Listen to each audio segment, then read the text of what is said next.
उठो जागो और तब तक नहीं रुको जब तक लक्ष्य प्राप्त नहीं हो जाता। हाँ जी, तो दोस्तों अपन बात कर रहे हैं स्वामी विवेकानंद जी का। स्वामी विवेकानंद का जन्म 12 जनवरी 1863 में हुई थी। उनका वास्तविक नाम नरेंद्र दत्त था। उन्होंने अमेरिका स्थित शिकागो में सन 1893 में आयोजित विश्व धर्म महासभा में भारत की ओर से सनातन धर्म का प्रतिनिधित्व किया। भारत का आध्यात्मिकता से परिपूर्ण वेदांत दर्शन अमेरिका और यूरोप के हर एक देश में स्वामी विवेकानंद की विकृता का कारण ही पहुंचा। उन्होंने कृष्ण मिशन, रामकृष्ण मिशन की स्थापना की, जो आज भी वहां काम कर रहा है। वे रामकृष्ण परमहंस के सुयोग्य शिष्य थे।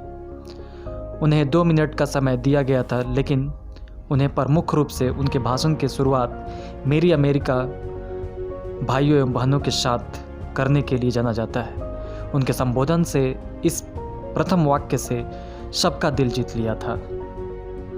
कलकत्ता के एक कुलीन बंगाली कैस्त परिवार में जन्मे विवेकानंद आध्यात्मिकता की ओर झुके हुए थे।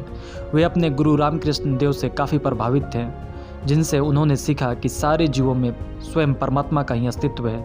इसलिए मानव जाति अध्यस्तता जो मनुष्य दूसरे ज़रूरतमंदों की मदद करता है, यह सेवा द्वारा परमात्मा की सेवा करता है।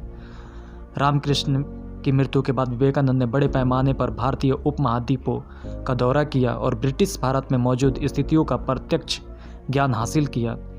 बाद में विश्व धर्म संसद 1893 में भारत का प्रतिनिधित्व करने संयुक्त राज्य अमेरिका के लिए प्रस्थान किए। विवेकानंद ने संयुक्त राज्य अमेरिका, इंग्लैंड और यूरोप में हिंदू दर्शन के सिद्धांतों का प्रचार किया एवं कई सार्वजनिक एवं निजी व्याख्यानों का आयोजन किया।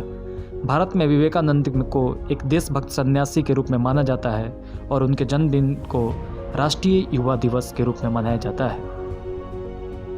एक बार स्वामी विवेकानंद अपने आश्रम में सो रहे थे कि तभी एक व्यक्ति उनके पास आया जो बहुत दुखी था और आते ही स्वामी विवेकानंद के चरणों में गिर पड़ा और बोला, महाराज, मैं अपने जीवन से खूब मेहनत करता हूँ, हर काम खूब मन लगाकर भी करता हूँ, फिर भी आज तक मैं कभी सफल नहीं हो पाया। उस व्यक्ति की बातों को सुनकर स्वामी विवेकानंद ने कहा, ठीक है, आप मेरे इस पालतू कुत्ते को थोड़ी देर तक घुमाकर लाएं, तब तक आपकी समस्याओं का समाधान मैं ढूंढता हूँ। इतना कहने के बाद वह व्यक्ति कुत्ते को घुमाने के लिए चला गया और फिर कुछ समय के बाद वह व्यक्ति वापस आया तो स्वामी विवेकानंद ने उस व्यक्ति से पूछा कि क्या यह कुत्ता इतना हाफ क्यों रहा है, जबकि तुम थोड़े से ही थके हुए लग रहे हो, आखिर ऐसा क्यों?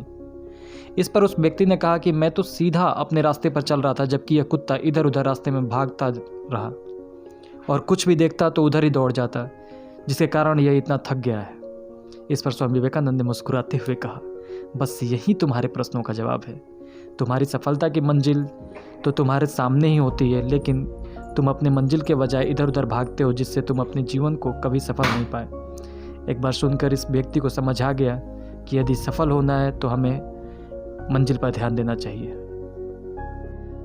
स्वामी विवेकानंद की इस कहानी से हमें शिक्षा मिलती है कि हमें जो करना है, जो कुछ भी बनना है, हम उस पर ध्यान नहीं देते और दूसरे को देखकर वैसा ही करने लगते हैं, जिसके कारण हम अपनी सफलता के मंजिल के पास होते हुए भी दूर भटक जाते हैं। इसलिए अगर जीवन में सफल होना है तो हमेशा हमें अपने लक्ष्य पर ध्यान केंद्रित करना चाहिए। स्वामी विवेकानंद ने हमें यह भी शिक्षा मिलती है कि सच्चा मनुष्य वही होता है जो हर परिस्थिति में नारी का सम्मान करता है। एक स्वामी विवेकानंद की ख्याति देश विदेश में फैली हुई थी। एक बार की बात है, विवेकानंद समारोह के लिए विदेश गए हुए थे और उनके समारोह में बहुत से विदेशी लोग आए हुए थे। उनके द्वारा दिए गए एक स्पीच में एक विदेशी महिला बहुत ही प्रभावित हुई और विवेकानंद के पास आई और स्वामी विवेकानंद से बोली कि मैं आपसे शादी करना चाहती हूँ, ताकि उनके जैसा ही मुझे गौरवशाली पुत्र की प्राप्ति हो। इस पर स्वामी विवेकानंद बोले कि क्या आप जानती हैं कि मैं एक सन्यासी हूँ, भला मैं कैसे शादी कर सकता हूँ? अगर आप चाहो तो मुझे आप अपना पुत्र बना लो, इससे मेरे सन्यास भी नहीं टूटेगा और आपको मेरे जैसा पुत्र भी मिल जाएगा। यह बात सुनते ही वैदेशी महिला स्वामी विवेकानंद के चरणों में गिर पड़ी और बोली कि आप धन्य हैं, आप ईश्वर के समान हैं, जो किसी भी परिस्थिति में, किसी भी समस्या में अपने धर्म के मार्ग से विचलित नहीं होते। Thank you.